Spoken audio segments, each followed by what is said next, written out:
Ms. Thomas? What are the lessons of Vietnam in terms of the presidency, the Congress, and the American people?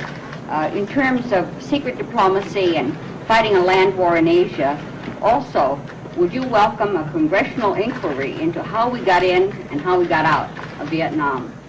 Ms. Thomas, the war in Vietnam is over. It was sad and tragic in many respects. I think it would be unfortunate for us to rehash allegations as to individuals that might be to blame or administrations that might be at fault. It seems to me that it's over. We ought to look ahead, and I think a congressional inquiry at this time would only be divisive, not helpful. President, may I ask you then, don't you think that we can learn from the past?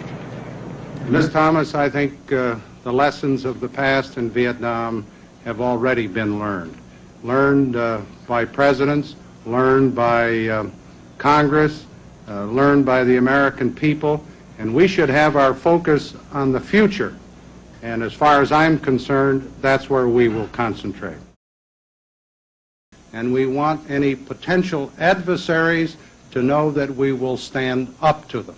President, there have been persistent reports here in Washington that the Rockefeller Commission is looking into reports that somehow or the other discussions of the assassination of Fidel Castro may have somehow triggered the assassination of John Kennedy. Can you tell us, is there any connection between those two events?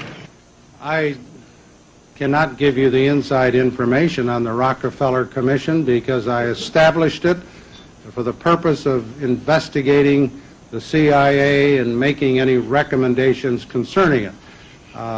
It's my understanding that they are taking a very broad look. Until I get their report, I think it would be premature for me to make any comment as to precisely where they are going with their investigation.